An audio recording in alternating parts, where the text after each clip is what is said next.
Hello दोस्तों, क्या हाल चाल। All good, all well. Good good good good good. I am back with a bank. I am sorry for the delay. मैं 2 दिन गायब था। आप लोगों को मैंने टाइम दिया था अपने सारे अमेंडमेंट वीडियोस देखने का। होपफुली आप लोगों ने अमेंडमेंट वीडियोस देख लिए होंगे पिछले सारे। मेरे पास पिछले वीडियोस का बहुत बहुत बहुत बढ़िया रिस्पांस रहा। आप लोगों ने बहुत क्वेरीज पूछी, आप लोगों ने बहुत सारे डाउट्स पूछे, बहुत सारे कॉल्स, बहुत सारे एसएमएस, बहुत सारे WhatsApps. Thank you for the tremendous response. दोस्तों, आज हम लोग यहाँ पर डिस्कस करने वाले हैं 2 चैप्टर्स। एक है डिडक्शन और दूसरा है इनकम टैक्स रिटर्न। दोनों चैप्टर्स के अंदर कुछ मेजर चेंजेस हैं, बहुत छोटे हैं। छोटे इन द सेंस बहुत कम है, लेकिन जो भी चेंजेस हैं वो मेजर चेंजेस हैं। और मैं एक्सपेक्ट कर रहा हूं कि एग्जामिनर यहां से अगेन जरूर कोई ना कोई क्वेश्चन बनाएगा। पहले हम लोग स्टार्ट करेंगे डिडक्शंस और उसके बाद we will jump to the chapter of income tax return. आइए बेटा, पहले डिडक्शंस का चैप्टर हम लोग देखते हैं। डिडक्शंस के चैप्टर में हमारे अरुण जेटली साहब ने इस बार क्या चेंजेस किए हैं। Let us come to the chapter of deductions. What the changes Arun Jaitley साहब has proposed for the chapter of deductions. Deductions के चैप्टर में आप सबको बहुत अच्छे से याद है 80 CCD का एक सेक्शन आता है, that was new pension scheme. New pension scheme was introduced by mister P Chidambaram way back in 2004।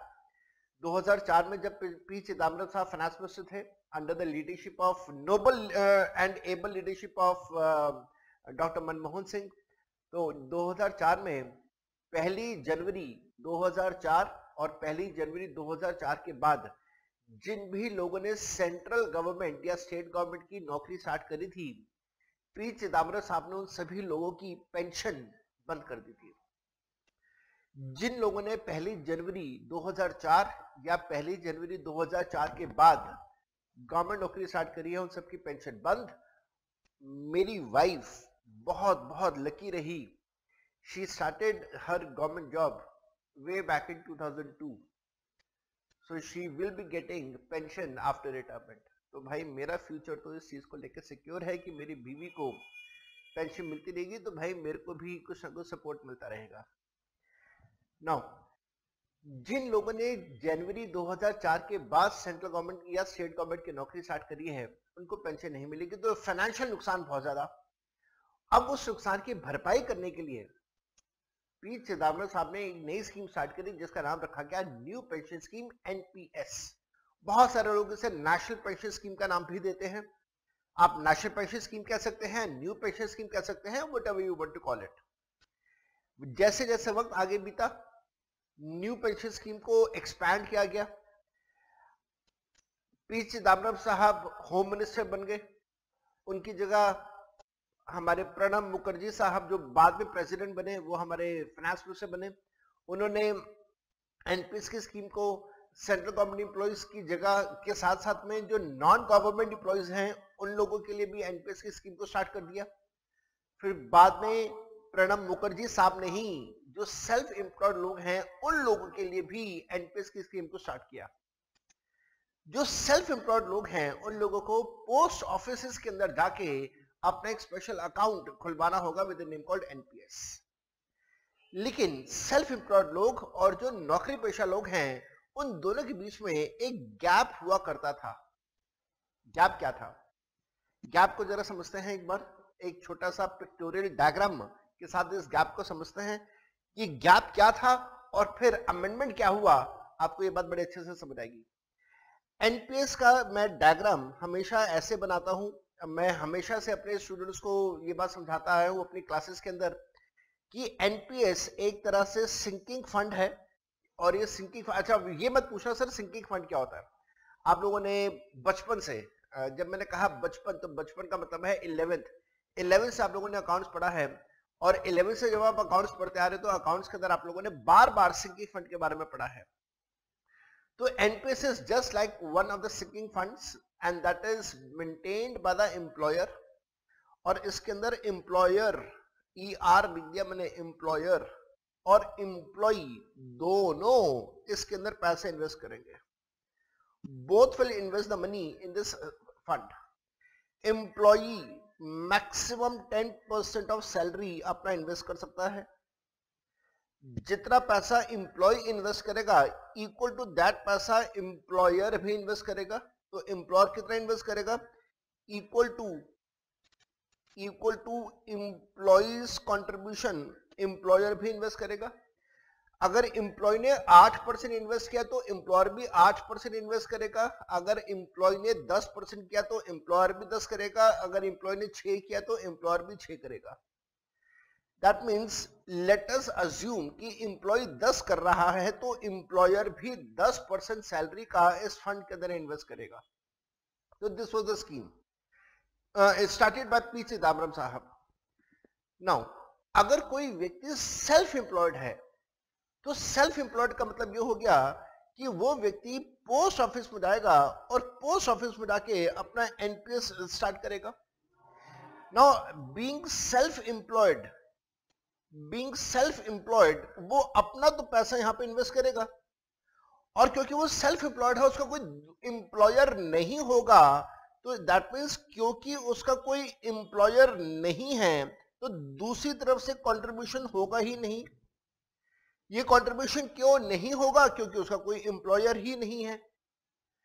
अब आप ध्यान से देखें, पिछले साल तक का प्रोविजन ये था कि जो सेल्फ एम्प्लॉयड पर्सन है उसको maximum 10% of gross total income तक का डिडक्शन मिला करता था अंडर सेक्शन 80 CCD.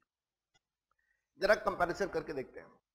जो व्यक्ति एक एम्प्लॉय के तौर पे काम कर रहा है वो 20% का डिडक्शन क्लेम कर सकता है. आप देखो 20% मैंने कैसे कहा? 10% अपनी सैलरी का जो उसने इन्वेस्ट किया वो उसका डिडक्शन मिल जाएगा, प्लस जो एम्प्लॉयर कंट्रीब्यूट कर रहा है वो भी मिला के डिडक्शन मिलता है. आपको याद होगा मैंने क्लासेस के अंदर आपको हमेशा ये समझाया कि जो पैसा एम्प्लॉयर इन्वेस्ट करता है प्लस जो पैसा एम्प्लॉय इन्वेस्ट करता है दोनों को ऐड करके हम 80 CCD में डिडक्शन दे देते हैं subject to the overall limit of 1,50,000 पे. That is applicable under section 80 CCE.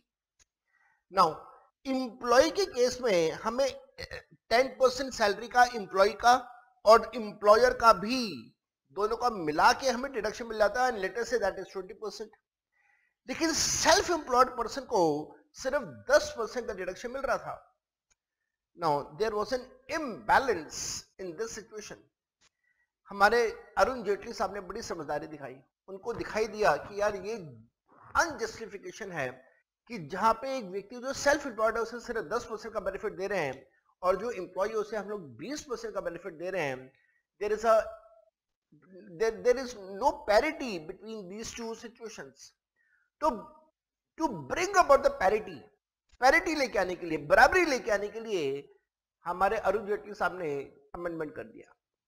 और अमेंडमेंट ये है कि जो सेल्फ एम्प्लॉयड लोग हैं उनको हम 10% का डिडक्शन नहीं अलाउ करेंगे, उनको भी हम 20% का डिडक्शन अलाउ करेंगे so as to bring them at the parity to those persons who are working as an employee. तो दिस इज अमेंडमेंट. इसके पीछे का बैकग्राउंड क्या है अमेंडमेंट का वो मैंने आपको समझा दिया. मेरे दोस्तों please appreciate one thing, amendments सीखने के तरीके हैं. मैं अगर चाहता तो सिंपली एक लाइन में इस अमेंडमेंट को करवा देता कि भाई पहले 10 होता था अब 20 हो गया, चलो अगले अमेंडमेंट पे चलते हैं. पर भाई ना तो वो करने का तरीका मेरे को समझ आता है और ना आपको मजा आएगा वो करने का. तो अगर आप चीजों को समझोगे, बैकग्राउंड्स को समझोगे तो चीजें सीखना और उनको याद रखना, रिटेन रखना शायद ज्यादा आसान हो जाएगा. और अगर आपको ये बात मेरी कही हुई पसंद आई है तो एक बार इस वीडियो को लाइक जरूर कर देना और अपने दोस्तों के साथ शेयर जरूर कर देना. चलिए जरा एक बार अमेंडमेंट को पढ़ते हैं. Let us start with this amendment. Individual who is self employed under section 80 CCD subsection 1, मैं हमेशा याद करवाता हूं as cafe coffee day. The benefit of NPS is also available to the self-employed individual and the main features are, मैं सारा नहीं पढ़ूंगा paragraph, मैंने समझा दिया है, आप पढ़ लेना. The main features are the contribution can be maximum of 20% of the gross total income. अब ये 20% क्यों कर दिया, पहले 10 था अब 20 क्यों कर दिया, उसकी मैंने पूरी स्टोरी पूरा बैकग्राउंड आपको बता दिया है। एंड देन बाकी सारी सिचुएशंस हमारे पास है। एक और चीज, पिछले साल तक एक अमेंडमेंट, पिछले साल का एक अमेंडमेंट है, अगेन अरुण जेटली साहब ने एक बड़ी अच्छी बात पिछले साल करी थी। वो ये था कि जब कोई व्यक्ति इस एनपीएस अकाउंट में से पैसा विड्रॉ करेगा मैच्योरिटी के टाइम पे, तो मैच्योरिटी के टाइम पे जब ये पैसा विड्रॉ होगा तो पहले पोजीशन ये थी कि ये पैसा फुली टैक्सेबल था।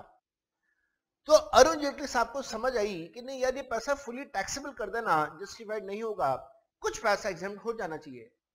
तो अरुण जेटली साहब ने 40 और 60% की रेशियो में से एग्जेम्प्टेड टैक्सेबल कर दिया, 40% एग्जेम्प्ट और बाकी का पैसा टैक्सेबल। उसमें भी शर्त लगा दी। उसमें इन्होंने ये कहा, अरुण जेटली साहब ने पिछले साल, ये फाइनेंस एक्ट 2016 की बात बता रहा हूं मैं आपको, उन्होंने कहा कि साहब कुछ सिचुएशंस में हम लोग इसको फुली एग्जेम्प्ट कर देंगे। ये सिचुएशन क्या होगी भाई, मान लीजिए अगर आपने पैसा एनपीएस में से विड्रॉ किया और एनपीएस में से विड्रॉ करके उस पैसे को अगर आपने लाइफ इंश्योरेंस में इन्वेस्ट कर दिया, जिसको एन्युटी प्लान का नाम दिया इन्होंने, तो पैसा फुली एग्जेम्प्ट कर देंगे। दूसरी सिचुएशन क्या हो सकती है हमारे पास, दूसरी सिचुएशन हो सकती है आपने पैसा विड्रॉ किया, उस सिचुएशन में जब इन्वेस्टर, दैट मींस जिसने एनपीएस में इन्वेस्ट किया था, उसकी डेथ हो गई है। जिस व्यक्ति की डेथ हो गई है, उस व्यक्ति की डेथ के बाद अगर उसके घर वाले, उसके फैमिली मेंबर्स अगर पैसा विड्रॉ कर रहे हैं, तो वो पैसा हम लोग फिर सारा का सारा, वो पैसा हम लोग सारा का सारा एग्जेम्प्ट कर देंगे। Now these were the two situations जहां पे 100% एग्जेम्पशन थी। अपार्ट फ्रॉम दैट कुछ पैसा एग्जेम्प्ट था, कुछ पैसा टैक्सेबल था। ये सारी की सारी बातें सेक्शन 10 सब सेक्शन 12A में थी। ये पिछले साल का अमेंडमेंट था, फाइनेंस एक्ट 2016 का। ये ऑलरेडी मैंने आपको दिया हुआ है, 40% वॉज एग्जेम्प्टेड और हम लोगों ने इसको क्लास में किया भी हुआ है। And the good part is कि जो नवंबर 2017 का एग्जाम था उसके अंदर इसका क्वेश्चन भी आ चुका था। Now a good sense prevailed, a good sense prevailed with the ministry of finance, जहां पे इन्होंने इस बार एक नया अमेंडमेंट किया। सेक्शन 10 सबसेक्शन 12A ये कहता था कि मैच्योरिटी के टाइम पे अगर पैसे विड्रॉ हुआ तो क्या होगा। फिर स्टूडेंट्स एक क्वेश्चन ये पूछा करते थे मेरे से कि सर ये बताइए कि मैच्योरिटी से पहले अगर किसी ने विड्रॉ कर लिया तो क्या होगा। फॉर एग्जांपल हम लोग प्रोविडेंट फंड पढ़ते हैं, तो प्रोविडेंट फंड में भी तो ये कंसेप्ट था कि प्रोविडेंट फंड का सारा पैसा हमें रिटायरमेंट के टाइम पे वापस मिलता है कि, लेकिन प्रोविडेंट फंड में ये भी प्रोविजन है कि अगर हम लोग चाहें तो प्रोविडेंट फंड में से पैसा रिटायरमेंट से पहले वापस ले सकते हैं। किस काम के लिए ले सकते हैं, एसेट खरीदना तो ले सकते हैं, घर पे कोई शादी है तो ले सकते हैं, अगर एजुकेशन पर्पसेस के लिए लेना चाहे तो ले सकते हैं। और वो जो पैसा हम लोग वापस लेते हैं प्रोविडेंट फंड में से, वो पैसा एग्जेम्प्ट होता है, टैक्सेबल नहीं होता। तो स्टूडेंट्स मेरे से पूछा करते थे सर ये बताओ कि अगर मैं एनपीएस में से पैसा पार्शियली विड्रॉ करना चाहूं किसी इमरजेंसी सिचुएशन में मेडिकल पर्पसेस के लिए, तो मैं क्या करूं। तो भाई मैं उस समय हाथ खड़े कर देता था और मैं कहता था भाई इसका कोई टैक्स ट्रीटमेंट कानून में गिवन नहीं है, मैं मजबूर हूं, उसका कोई टैक्स ट्रीटमेंट गिवन ही नहीं है। तो स्टूडेंट्स भी बेचारे चुप हो जाते थे, मैं भी चुप हो जाता था क्योंकि टैक्स ट्रीटमेंट ही गिवन नहीं था। The good sense prevailed in the Ministry of Finance led by Mr. Arun Jaitley, और उन्होंने इस बात को भी सोचा कि जैसे प्रोविडेंट फंड में पार्शियल एग्जेम्पशन हो सकता है, वैसे भाई एनपीएस में भी तो पार्शियल एग्जेम्पशन हो सकता है। अगर एनपीएस में पार्शियल एग्जेम्पशन हो तो क्या करें। तो उन्होंने कानून बनाया, नया सेक्शन इंट्रोड्यूस किया, सेक्शन 10 सब सेक्शन 12B। मेरे बच्चे ध्यान देना, सेक्शन 10 सब सेक्शन 12A ये पिछले साल फाइनेंस एक्ट 2016 का सेक्शन था। ये मैं लिख देता हूं यहां पे, this was finance act 2016 and ये जो 12B है ये इस साल का सेक्शन है, 10 फाइनेंस एक्ट 2017।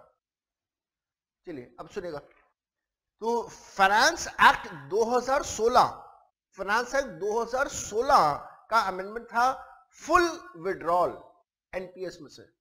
लेकिन अब 2017 कहता है कि अगर पार्शियल विड्रॉल हो तो क्या होगा। पार्शियल विड्रॉल अगर हो रहा है तो पार्शियल विड्रॉल के केस में एग्जेम्प्ट किया जाएगा 75%। सो पार्शियल विड्रॉल के केस में एग्जेम्पशन है 25% और टैक्सेबल है 75%. So this is a new amendment that has been done this year. एक नया अमेंडमेंट इस साल का आया है, इसको करके जाना, स्किप मत करना। मैं इस वजह से कह रहा हूं क्योंकि ये अमेंडमेंट जो पिछले साल का था 10-12A, ये एग्जामिनर ने नवंबर में पूछ लिया था। मैं एक्सपेक्ट कर रहा हूं कि 10-12B या तो इस बार मई में पूछ लेगा या फिर नवंबर 18 के अंदर पूछ लेगा। पूछेगा जरूर एग्जामिनर ये वाला पॉइंट। अच्छा जी, उसके बाद एक और अमेंडमेंट हुआ। ये बेसिकली एक पॉलिटिकल अमेंडमेंट है। मैं तो ये बात बोलूंगा कि एक पॉलिटिकल चेंज है। जब पी चिदम्बरम साहब थे हमारे फाइनेंस मिनिस्टर, तो उन्होंने एक स्कीम इंट्रोड्यूस करी थी स्टॉक मार्केट को प्रमोट करने के लिए। चिदम्बरम साहब हमेशा स्टॉक मार्केट को प्रमोट करने की बात करते थे, अरुण जेटली साहब हमेशा स्टॉक मार्केट को डुबाने की बात करते हैं। जैसे अभी फाइनेंस एक्ट 2018 आया कुछ दिन पहले, तो इन्होंने क्या किया जी, जो लॉन्ग टर्म कैपिटल गेन्स का एग्जम्पशन था इक्विटी शेयर्स के ऊपर, जो कि 2004 से चलता आ रहा था, उसको ऊपर टैक्स लगा दिया। आपको पता ही है ये सारी बातें कि अगर उसके ऊपर 10% का टैक्स चार्ज कर दिया, इंडेक्सेशन करेंगे, इंडेक्सेशन किए बिना जो भी कैपिटल गेन्स आएगा, और उसकी पूरी कहानी वो मैं कभी बाद में डिस्कस करूंगा आपके साथ। उसके लिए सेक्शन 112A बना दिया और वो सारी कहानियां वो कभी बाद में हम लोग डिस्कस करेंगे। तो जेटली साहब ने स्टॉक मार्केट को डुबाने की बात करी, जबकि चिदम्बरम साहब ने स्टॉक मार्केट को प्रमोट करने की बात करी। स्टॉक मार्केट के अंदर नए इन्वेस्टर्स को इन्वेस्ट करवाना था पैसा। मैंने कहा नए इन्वेस्टर्स को पैसा इन्वेस्ट करवाना था, तो चिदम्बरम साहब ने सेक्शन बनाया था 80CCG और स्कीम का नाम था राजीव गांधी इक्विटी स्कीम। तो मैं अपने स्टूडेंट्स को हमेशा ऐसे कहता था कि भाई इसको याद कर लेना, CCG, जी से गांधी, गांधी परिवार, राजीव गांधी, गांधी परिवार, राजीव गांधी इक्विटी स्कीम। अब राजीव गांधी की इक्विटी स्कीम में क्या था? राजीव गांधी इक्विटी स्कीम में यह था कि ऐसे व्यक्ति, ऐसे इंडिविजुअल्स जिन्होंने पहले कभी भी स्टॉक मार्केट में पैसा इन्वेस्ट नहीं किया हुआ, उन लोगों को इंकरेज किया, उन लोगों को प्रमोट किया कि भाई आप स्टॉक मार्केट के अंदर पैसा इन्वेस्ट करो, और जब आप स्टॉक मार्केट के अंदर पैसा इन्वेस्ट करोगे तो आपने जितना पैसा इन्वेस्ट किया उसके बेसिस के ऊपर, उसके आधार के ऊपर हम आपको कुछ एग्जेम्पशन या कुछ डिडक्शंस जीटीएम से अलाउ कर देंगे, subject to certain conditions. Conditions क्या थी? पहली condition, you should be a new investor to the stock market. दूसरी कंडीशन, आपकी ग्रॉस टोटल इनकम 12 लाख रुपए या 12 लाख रुपए से कम होनी चाहिए। और इस प्रकार की कुछ और वो थी, जैसे 3 साल तक हम आपको डिडक्शन देंगे, 3 साल के बाद डिडक्शन नहीं देंगे हम आपको, एंड सो ऑन, ऐसे कुछ और इनकी कंडीशंस थी। यहाँ पे एक बात आती है कि सब हमें ये कैसे पता चलेगा कि कोई व्यक्ति न्यू इन्वेस्टर है या नहीं है? कोई भी आगे खड़ा हो जाएगा और बोलेगा जी मैंने तो स्टॉक मार्केट में पहली बार इन्वेस्ट किया, मैं न्यू इन्वेस्टर हूं ना। इतना आसान नहीं है। चिदम्बरम साहब को आप ऐसे बेवकूफ नहीं बना सकते। Remember, I have been saying this thing time and again, Chidambaram is king of fox, लोमड़ियों का राजा, बहुत चालाक। Chidambaram is so clever, he knew कि मैंने किस एसएससी को कैसे कैच करना है। चिदम्बरम साहब ने उसका एक तरीका निकाल लिया। चिदम्बरम साहब ने कहा कि भाई देखो ऐसा है, जिस व्यक्ति का कभी भी डीमैट अकाउंट खुल चुका था, तो मेरी नजरों में he is an old investor. चाहे उसने कभी स्टॉक मार्केट में इन्वेस्ट किया या नहीं किया, मैं परवाह नहीं करूंगा। अगर उसके नाम पे डीमैट अकाउंट है तो वो पुराना इन्वेस्टर मानूंगा, और अगर उसके नाम पे कभी भी डीमैट अकाउंट नहीं था और वो राजीव गांधी इक्विटी स्कीम में इन्वेस्ट करने के लिए डीमैट अकाउंट खुलवा रहा है, तो फिर वो न्यू इन्वेस्टर है।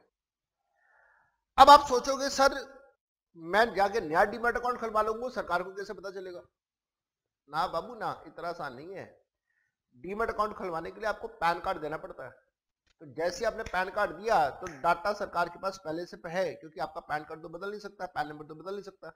तो पैन नंबर देते ही सरकार को पता चल जाएगा कि इसके पास डीमैट अकाउंट पहले था या पहले नहीं था। तो कैच करना सरकार के लिए बहुत आसान है। इसका एक दूसरा पहलू भी था कि मान लीजिए आपने पहले से डीमैट अकाउंट किसी दूसरे के साथ मिलकर जॉइंट नेम पे खुलवाया हुआ है, और जॉइंट नेम में अगर आपका पहला नाम नहीं है, उदाहरण के तौर पे मेरा नाम है जसप्रीत, मेरी वाइफ का नाम है Deepti.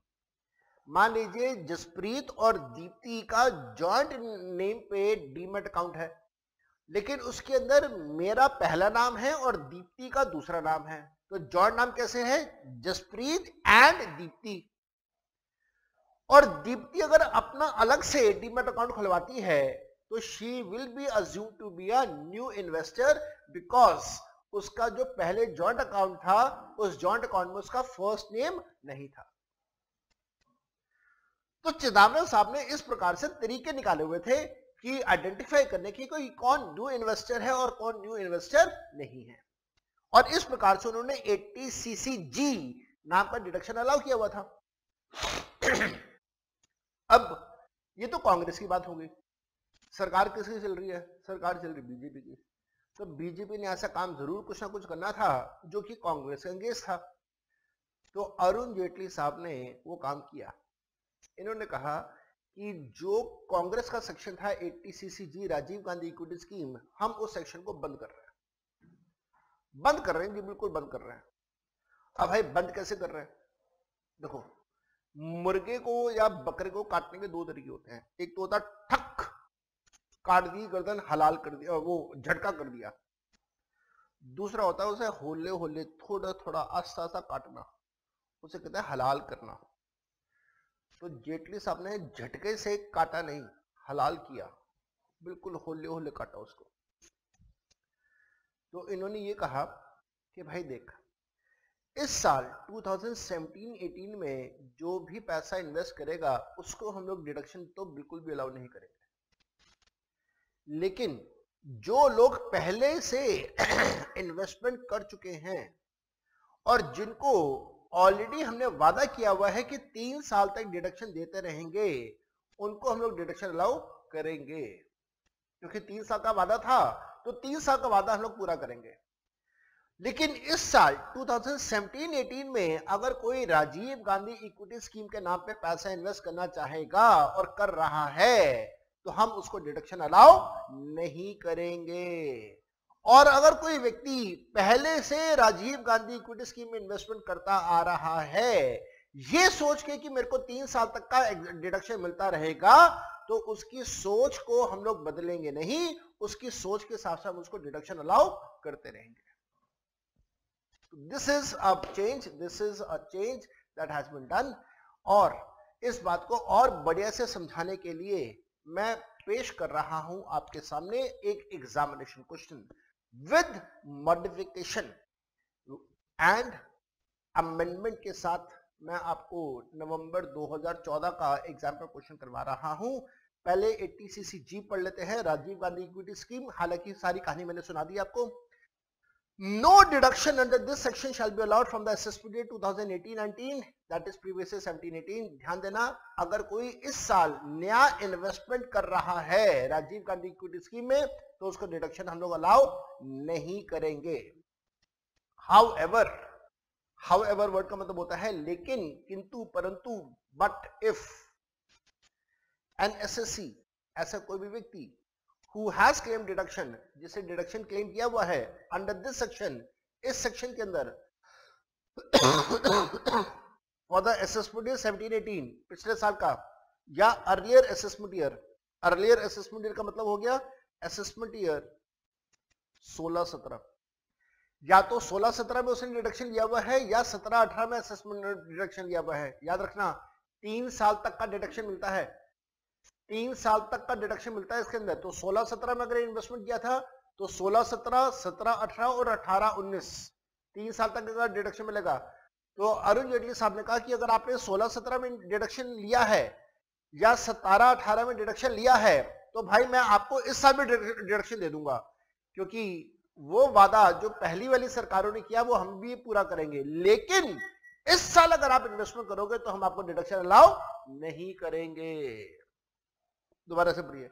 However, an assessee who has claimed deduction under this section for the assessment in 18-19, 17-18 or earlier shall be allowed deduction until assessment year 2019-2020. इसके आगे लिख देना but for maximum of 3 years।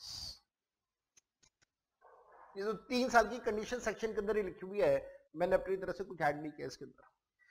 बात को और अच्छे से समझने के लिए ध्यान से देखिएगा बेटा।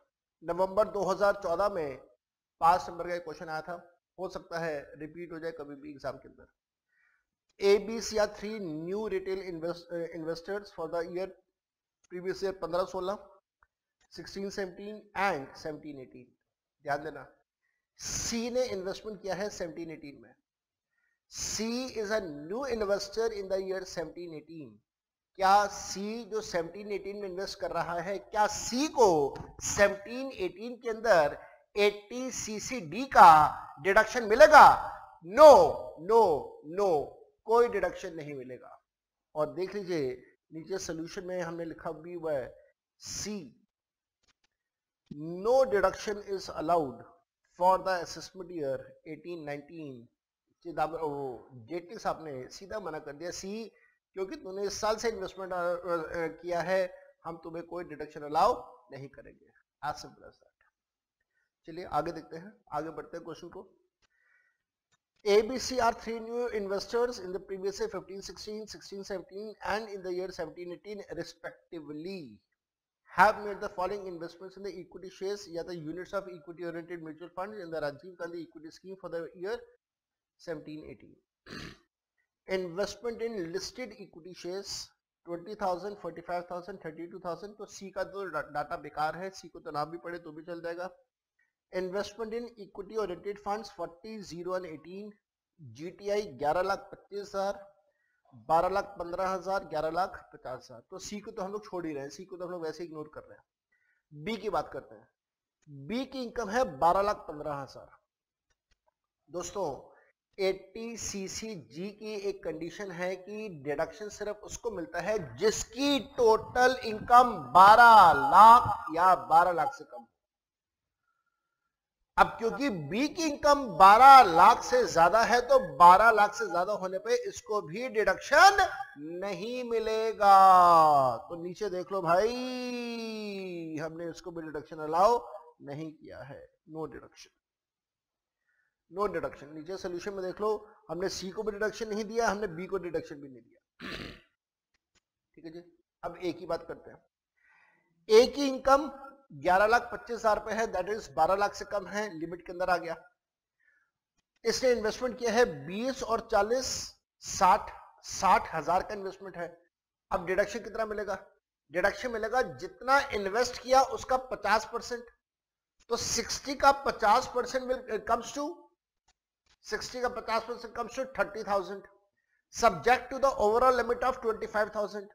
so 30 and 25 का lower is 25, तो 25,000 का हमने उसको डिडक्शन अलाउ करना है। so this is basically change। आप इसको करके जाइएगा, छोड़ेगा मत। किसी प्रकार का कोई डाउट हो, you are free to get in touch with me with this mobile number. चलिए, एक डीमोनेटाइजेशन का इंपैक्ट 80G के ऊपर आया।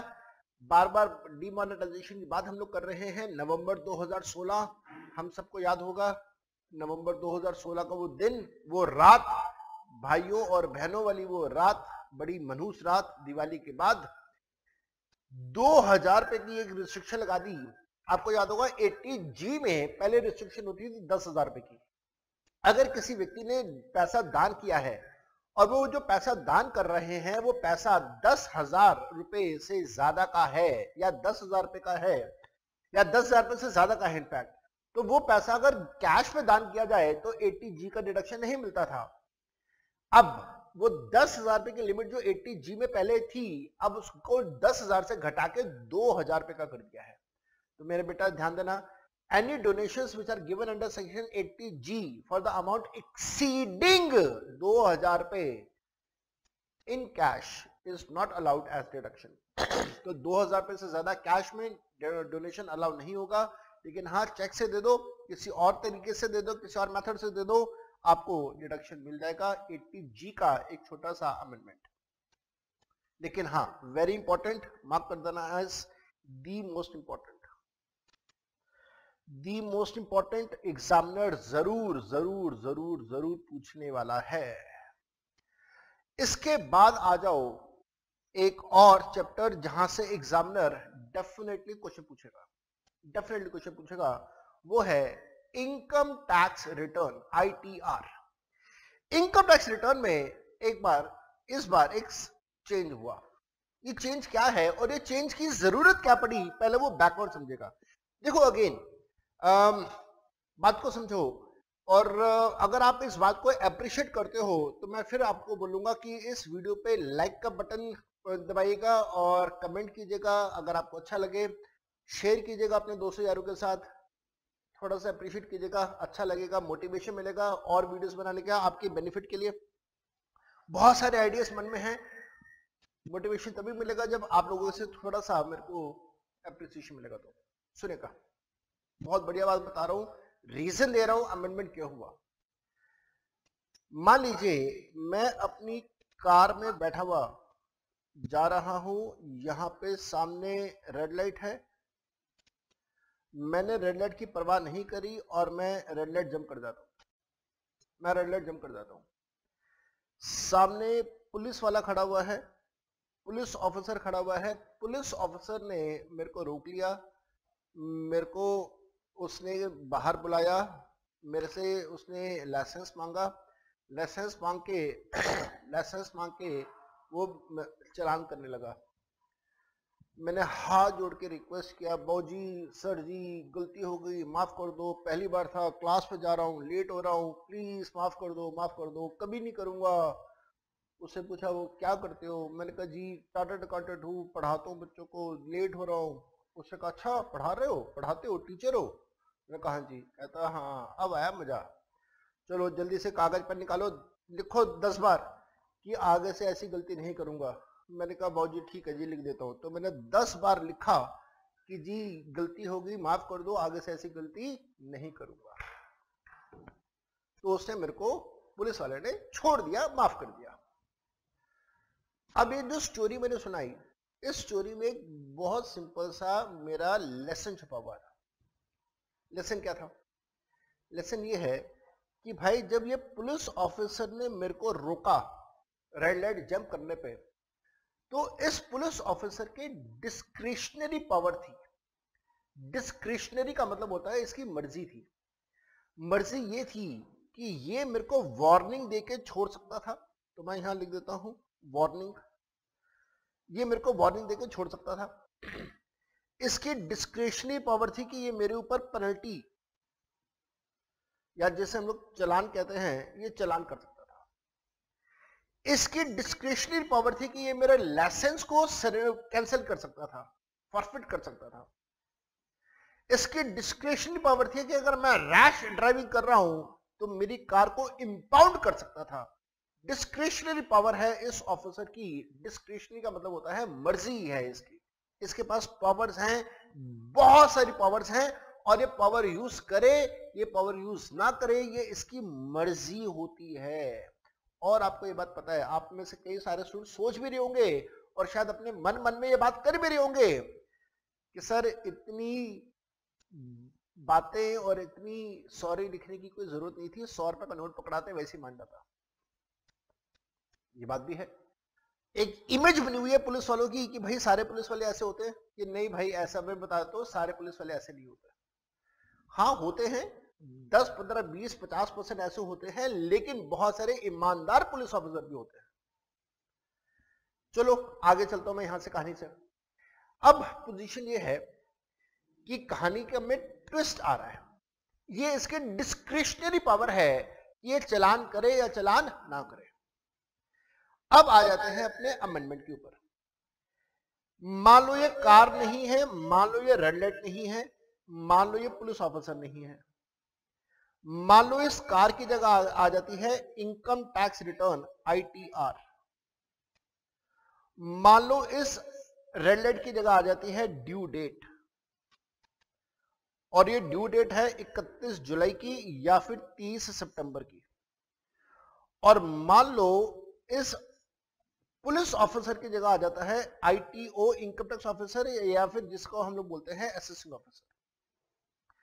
अच्छा, ड्यू डेट के साथ साथ में ध्यान देना, हम लोग यहाँ पे जो बिलेटेड रिटर्न की ड्यू डेट है उसके बारे में बात कर देते हैं। बिलेटेड रिटर्न की ड्यू डेट, ठीक है जी। अब बिलेटेड रिटर्न सबमिट करने की जो ड्यू डेट है, उस ड्यू डेट तक अगर आपने रिटर्न सबमिट नहीं करी, ITR अगर आपने बिलेटेड ड्यू डेट तक सबमिट नहीं करी, तो इनकम टैक्स ऑफिसर के पास पावर थी कि वो income tax officer section 271F को यूज करते हुए पेनल्टी चार्ज कर सकता था, और ये पेनल्टी होती थी 5,000 रुपए पर एनम की। मेरे बेटा याद रखना, पेनल्टी वर्ड लिखा है, पेनल्टी, पेनल्टी यहां पे भी मैंने पेनल्टी लिखा था।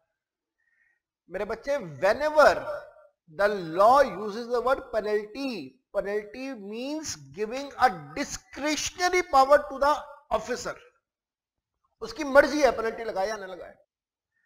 Penalty is a punishment in money terms, it's a punishment in the money terms। Punishment दे ना दे ऑफिसर की मर्जी होती है। ऑफिसर की मर्जी है वार्निंग देके छोड़ दे, ऑफिसर की मर्जी है पनिशमेंट दे या ना दे। भाई क्लास के अंदर अगर कोई शोर मचा रहा है, कोई तंग कर रहा है, तो मेरी मर्जी है मैं उसे क्लास से बाहर निकालूं, मेरी मर्जी है डांट के बिठा दूं, मेरी मर्जी है मैं उसकी सीट चेंज कर दूं। तो इनकम टैक्स ऑफिसर के पास डिस्क्रिशनरी पावर होती थी कि अगर ITR आपने ड्यू डेट या बिलेटेड रिटर्न की ड्यू डेट तक सबमिट नहीं करी, तो 271F की पेनल्टी लगा दे 5,000 रुपए की। और हमारे अरुण जेटली साहब ने देखा कि क्योंकि ये डिस्क्रिशनरी पावर है, तो 99.9% केसेस में हमारे assessing officer, income tax officer अपनी पावर को यूज ही नहीं करते। भाई पावर को यूज क्यों नहीं करते? अब मैं उस बात पे नहीं जाऊंगा कि क्यों नहीं यूज करते, मैंने नहीं बोला, लेकिन आप समझ गए कि वो यूज क्यों नहीं करते।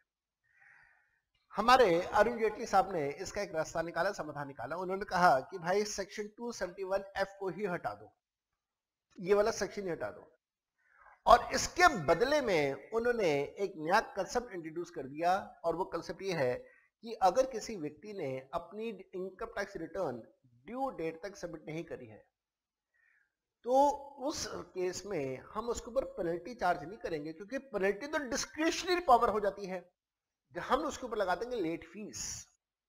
मेरे बेटा ध्यान देना, लेट फीस डिस्क्रिशनरी पावर नहीं है ऑफिसर की, ये तो ऑटोमेटिक एक एडजस्टमेंट हो जाता है, ये कंपल्सरी पेमेंट हो जाती है लेट फीस, और ये कंपल्सरी पेमेंट है बाय द SSC। आप में से बहुत सारे स्टूडेंट्स, बहुत सारे क्या रादर सारे स्टूडेंट्स को अब GST पढ़ना है। GST जब आप पढ़ते हैं तो उसके अंदर आपने जरूर GST पोर्टल के बारे में पढ़ा होगा, जिसके अंदर 3 प्रकार के इलेक्ट्रॉनिक लेजर्स आते हैं, electronic cash ledger, electronic credit ledger, electronic liability ledger. जब हम लोग इलेक्ट्रॉनिक लायबिलिटी लेजर की बात करते हैं, तो इलेक्ट्रॉनिक लायबिलिटी लेजर में जब लायबिलिटी कैलकुलेट होती है और अगर आप पेमेंट देरी से कर रहे हैं, तो वहां पे ऑटोमेटिकली आपकी लेट फीस कैलकुलेट हो जाती है। आपको कुछ नहीं करना, वो तो जो सिस्टम है वो ऑटोमेटिकली आपकी लेट फीस कैलकुलेट करता है, ऑटोमेटिकली आपका इंटरेस्ट कैलकुलेट करता है। बिल्कुल इसी प्रकार से अब ऐसा होने वाला है कि अगर आपकी रिटर्न देरी से जा रही है, तो ऑटोमेटिकली आपकी लेट फीस कैलकुलेट होने वाली है, और इनकम टैक्स ऑफिसर की डिस्क्रिशनरी पावर को ही खत्म कर दिया। ये लेट फीस कितनी होगी और उसका क्या सेक्शन होगा, आइए बेटा स्टार्ट करें। A new section has been introduced। अगर आपको ये कंसेप्ट अच्छा लगा तो अंगूठा दबा दीजिएगा बेटा एक बार। चलिए, इनकम टैक्स रिटर्न यहां से पड़ेगा, new section has been introduced. Fees ध्यान देना, पेनल्टी नहीं है, फीस है, फीस है। तो fees becomes a compulsory payment, penalty is a discretionary power. तो डिस्क्रिशनरी पावर हटा दी, कंपल्सरी पेमेंट कर दिया। बहुत बढ़िया कंसेप्ट लगा दिया अरुण जेटली साहब ने, बहुत बढ़िया। Fees for the default in furnishing of ITR, section 234F, नया सेक्शन है 234F, रिप्लेसिंग सेक्शन 271F। पहले क्या होता था, 271F होता था, उसे हटा दिया, उसके बदले में नया section 234F। Where a person, याद रखना बेटा, पर्सन की बात हो रही है तो पर्सन का मतलब 7 पर्सन है, सातों पर्सन के बारे में बात हो रही है। We have 7 person, we are talking about all 7 person. Where a person is required to furnish return of income under section 139। 139 में सारे सेक्शंस की बात हो रही है, 139(1), 139(4), 139(3), 139(5), सारे सेक्शंस की बात हो रही है। Where a person is required to furnish return of income under section 139 fails to do so within the prescribed time period, he shall pay fees of, वो फीस पे करेगा। अब ये ऑटोमेटिकली खुद पे करेगा, असेसिंग ऑफिसर नहीं बोलेगा उसे पे करने के लिए, सिस्टम जनरेटेड होगा, अपने आप पे करेगा। लेट फीस कितनी पे करेगा, 5,000 रुपीज, 5,000 रुपए की फीस पे करेगा। भाई लोगों का इतना टैक्स नहीं होता कईयों का जितना उसको लेट फीस पे करनी पड़ जाएगी। If the return is furnished on or after 31st of December of the assessment year, तो ड्यू डेट क्या है, ड्यू डेट है जुलाई, या फिर ड्यू डेट है हमारे पास, ड्यू डेट क्या है हमारे पास, या जुलाई है या फिर हमारे पास है सितंबर, ऑडिट के केस में सितंबर। तो अगर आपको सरकार ने ग्रेस दे दिया, सरकार ने कहा भाई हम आपकी वेट करेंगे, कब तक वेट करेंगे, दिसंबर तक वेट कर लेंगे, 3 महीने या 4 महीने का ग्रेस दे दिया। अगर आप दिसंबर के बाद रिटर्न सबमिट करोगे तो हम आपसे 5,000 रुपए की दिसंबर तक का दे दिया। अगर आप दिसंबर तक रिटर्न अपनी सबमिट कर रहे हो ऑन बिफोर, तो हम आपसे 5,000 रुपए की लेट फीस चार्ज करेंगे। लेकिन अगर आप दिसंबर के बाद रिटर्न सबमिट करोगे तो 10,000 रुपए की लेट फीस चार्ज करेंगे। तो भाई जुलाई के बाद लेट मत हो जाना, जुलाई के बाद लेट मत हो जाना। जैसे ही आप लेट हुए, एक दिन भी अगर आप लेट हो गए तो लेट फीस देनी पड़ेगी 5,000 रुपए की। दिसंबर के बाद लेट हुए तो लेट फीस देनी पड़ेगी 10,000 रुपए की। लेकिन रिलैक्सेशन है, गरीब लोगों के लिए रिलैक्सेशन है। देखो गरीब लोग कौन, मेरे जैसे गरीब लोग, देखो मेरे जैसे गरीब लोग कौन को रिलैक्सेशन है। हाउएवर, लेकिन किंतु परंतु, इफ बट, अगर किसी व्यक्ति की total income means taxable income, पांचों हेड्स को मिला के, क्लबिंग को ऐड करके, लॉसेस को सेट ऑफ करके, डिडक्शंस को लेस करके, अगर किसी व्यक्ति की टोटल इनकम 5 पेटी समझते हो, 5 लाख, 5 पेटी या 5 पेटी से कम है तो उसकी जो लेट फीस होगी वो सिर्फ 1,000 रुपए चार्ज की जाएगी। तो ठीक है भाई, बात समझ भी आती है। जो गरीब लोग हैं मेरे जैसे, हम लोगों की लेट फीस 1,000 रुपए या 1,000 रुपए से 1,000 रुपए की होगी। लेकिन जिनकी इनकम 5 लाख रुपए से ज्यादा है उनकी लेट फीस कितनी होगी, उनकी लेट फीस होगी 5,000 रुपए की। और साथ साथ में ध्यान देना, अगर दिसंबर के बाद सबमिट करोगे रिटर्न तो लेट फीस देनी पड़ेगी 10,000 रुपए की। पेनल्टी का कंसेप्ट हटा दिया। साथ साथ में रिवाइज रिटर्न का कंसेप्ट आ गया। रिवाइज रिटर्न हम सबको ऑलरेडी पहले से आती है, अब फिर से एक बार रिवाइज रिटर्न, अपने इनकम टैक्स रिटर्न को दोबारा सबमिट करना है, उस दोबारा सबमिट करने को हम लोग बोलते हैं रिवाइज रिटर्न। रिवाइज रिटर्न हम लोग सबमिट कर सकते हैं, कब तक कर सकते हैं, ड्यू डेट्स हमारी उसके लिए क्या रहेंगी, जो हमारे बिलेटेड की ड्यू डेट्स हैं वही हमारी इसके लिए ड्यू डेट्स बन जाएंगी। हम लोग अपनी रिटर्न्स को रिवाइज कर सकते हैं असेसमेंट ईयर खत्म होने तक या अपने असेसमेंट को कंप्लीट होने तक, विच एवर इज अर्लियर। इसका अगर मैं पिक्टोरियली आपका डायग्राम बना दूं तो शायद आपके लिए चीजें आसान हो जाएंगी। हमारा प्रीवियस ईयर क्या रहेगा, हमारा प्रीवियस ईयर होगा 1 अप्रैल 2017 से लेके 31 मार्च 2018। उसके बाद हमारे लिए इनकम टैक्स रिटर्न सबमिट करने की ड्यू डेट क्या रहेगी इनकम टैक्स रिटर्न सबमिट करने की ड्यू डेट रहेगी 31 जुलाई 2018। मैं सिर्फ एक ड्यू डेट के बारे में बात कर रहा हूं, चलो दूसरी की भी कर देता हूं मैं, या फिर ऑडिट के केस में 30 सितंबर 2018। इस ड्यू डेट तक आपको रिटर्न सबमिट करनी है। मान लीजिए आपने ड्यू डेट तक रिटर्न सबमिट करी और उस ड्यू डेट में रिटर्न सबमिट करने में कोई गड़बड़ हो जाती है, दिक्कत हो जाती है। अब ये जो इसमें गड़बड़ हो गई, ओमिशन, एरर, तो उसको रिवाइज कर सकते हैं, रेक्टिफाई कर सकते हैं। कब तक कर सकते हैं? सरकार ने कहा कि असेसमेंट ईयर खत्म होने तक। अगर ये प्रीवियस ईयर है तो हमारा असेसमेंट ईयर क्या होगा? हमारा असेसमेंट ईयर होगा 1 अप्रैल 2018 से लेके 31 मार्च 2019। दैट मीन्स इस ड्यू डेट तक आपने रिटर्न सबमिट करी, आप उसको रिवाइज कर सकते हैं till 31 March 2019। 31 March 2019, that is by the end of the assessment year. By the end of the assessment year आप अपनी रिटर्न को रिवाइज कर सकते हैं, या तो इस तारीख तक या फिर before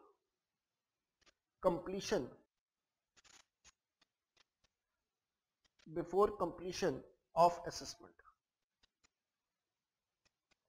which ever is earlier.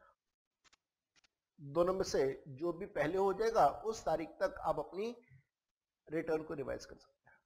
तो दिस इज एन अमेंडमेंट, क्लैरिफिकेटरी है बेसिकली ये, क्योंकि ये हम लोग पहले भी ऐसे ही करते आ रहे थे। तो इनकम टैक्स रिटर्न में ये दो मेजर चेंजेस हैं। एक नया सेक्शन इन्होंने इंट्रोड्यूस किया है, हम सबको ये बात पहले से ही पता है, उसका सेक्शन बना दिया है कि इनकम टैक्स रिटर्न को अब आपको अपने आधार कार्ड के साथ लिंक करना होगा। उसके लिए सेक्शन बना दिया, सेक्शन 139AA। और जिनके पास, मैं इसको सिर्फ समझा रहा हूं, इसको आप अपने आप एक बार रीड कीजिएगा, एक बार अपने आप पढ़ेंगे तो आपको सारी बात समझ आ जाएगी। आपको अपने पैन नंबर के ऊपर और अपनी इनकम टैक्स रिटर्न के ऊपर आपको पैन नंबर मेंशन करना जरूरी है और लिंकिंग करवाना जरूरी है। अगर आप अपना 1 जुलाई 2017 के बाद पैन के लिए अप्लाई कर रहे हैं तो उसके ऊपर उसको अप्लाई करने के साथ साथ में आधार मेंशन करना जरूरी है। और अगर आप अपनी ITR भर रहे हैं 1 जुलाई 2017 के बाद तो उसके ऊपर अपना आधार नंबर कोड करना जरूरी है। मान लीजिए अगर आपके पास आधार नहीं है तो भाई आधार नहीं है तो आधार के लिए अप्लाई कीजिए। जब आप आधार के लिए अप्लाई करेंगे तो आपको उसका एक एक्नॉलेजमेंट मिलता है। उस एक्नॉलेजमेंट को कहा जाता है एनरोलमेंट ID ऑफ आधार। तो जब आपने आधार के लिए अप्लाई कर दिया तो आपको उसका एक्नॉलेजमेंट ID मिला होगा, एनरोलमेंट ID मिला होगा, तो आप एनरोलमेंट ID अपना मेंशन कीजिए। साथ साथ में अगर आपके पास पहले से ही पैन नंबर है तो फिर आप अपने पैन नंबर को अपने आधार के साथ लिंक कीजिए। ये बात इन्होंने 3rd पैराग्राफ के अंदर लिखी हुई है। तो लिंकिंग करवाना आपके लिए जरूरी है, इंटीमेट करना है, इंटीमेट करने का मतलब है लिंकिंग करवाना आपके लिए जरूरी है, इन्होंने यहाँ पे लिखा हुआ है। उसके बाद इन्होंने कहा कि अगर आप उसकी लिंकिंग नहीं करेंगे, अगर आप इंटीमेशन नहीं करेंगे तो फिर आपके पैन को इनवैलिड डिक्लेयर कर दिया जाएगा। तो ये बड़ी आसानी से सारी चीजें आपको समझ आ जाएंगी, कोई दिक्कत नहीं आने वाली आपको। फिर सरकार ने ये कहा कि साहब हमारे पास एक डिस्क्रिशनरी पावर होगी कि हम लोग अगर चाहें तो हम लोग खुद बताएंगे कि किस किस के लिए ये वाला सेक्शन अप्लाई नहीं होगा। दैट मीन्स कौन से ऐसे लोग होंगे जिनको पैन और ITR के ऊपर आधार मेंशन करना जरूरी नहीं होगा। ये देख लीजिए कौन से ऐसे लोग होंगे जिनके लिए ये सेक्शन 139AA अप्लाई नहीं होगा। सेंट्रल गवर्नमेंट उसको बताएगी, नोटिफाई करेगी सेंट्रल गवर्नमेंट कि कौन कौन से लोग हैं जिनके लिए 139AA अप्लाई नहीं होगा। एंड मेरे दोस्तों, नोटिफिकेशन नंबर 37 ऑफ 2017 जिसकी तारीख थी 11 मई 2017, इन्होंने नोटिफिकेशन निकाला और नोटिफिकेशन में इन्होंने कहा कि आधार नंबर मेंशन करना जरूरी नहीं है पैन के ऊपर या इनकम टैक्स रिटर्न के ऊपर। किसके लिए जरूरी नहीं है? नोटिफिकेशन में कहा कि अगर इनमें से कोई भी एक कंडीशन सेटिस्फाई हो जाए तो पैन नंबर इन्फॉर्म करना जरूरी, आधार नंबर इन्फॉर्म करना जरूरी नहीं है। कि कंडीशंस कौन सी हैं? पहली कंडीशन ध्यान से देखिएगा, कोई भी ऐसा इंडिविजुअल जो जम्मू कश्मीर का रहने वाला हो या फिर असम का रहने वाला हो या फिर मेघालय में रहने वाला हो। दूसरी बात, कोई भी ऐसा इंडिविजुअल जो इंडिया का नॉन रेसिडेंट है, या चौथी कंडीशन देख लीजिए, ऐसा कोई भी इंडिविजुअल जो इंडिया का नॉन सिटीजन है, नॉन रेसिडेंट है या नॉन सिटीजन है, या फिर कोई भी ऐसा इंडिविजुअल जिसकी उम्र 80 साल के बराबर या 80 साल से ज्यादा है। ऐसे लोग जब अपना पैन नंबर के लिए अप्लाई करेंगे या अपनी इनकम टैक्स रिटर्न सबमिट करेंगे, ऐसे लोगों को अपना आधार नंबर उसके ऊपर मेंशन करना मैंडेटरी नहीं है। ये एक्सेप्शनल केसेस बना दिए सरकार ने, लेकिन इन सब के अलावा बाकी सब के लिए पैन नंबर मेंशन करना कंपलसरी। मैं दोबारा से पैन नंबर बोल रहा हूं, आधार नंबर मेंशन करना कंपलसरी कर दिया for the allotment of pan and for filing of ITR. अगर पैन पहले से अलॉट हो चुका है तो फिर उसको लिंक करना होगा आधार नंबर के साथ। ठीक है मतलब मेरे बेटा। इस वीडियो के अंदर हम लोगों ने 2 चैप्टर्स कवर कर लिए। कौन कौन से 2 चैप्टर्स? पहला चैप्टर हम लोगों ने कवर किया डिडक्शंस का विद ऑल रीजंस, एंड दूसरा चैप्टर हम लोगों ने कवर किया कौन सा? इनकम टैक्स रिटर्न का।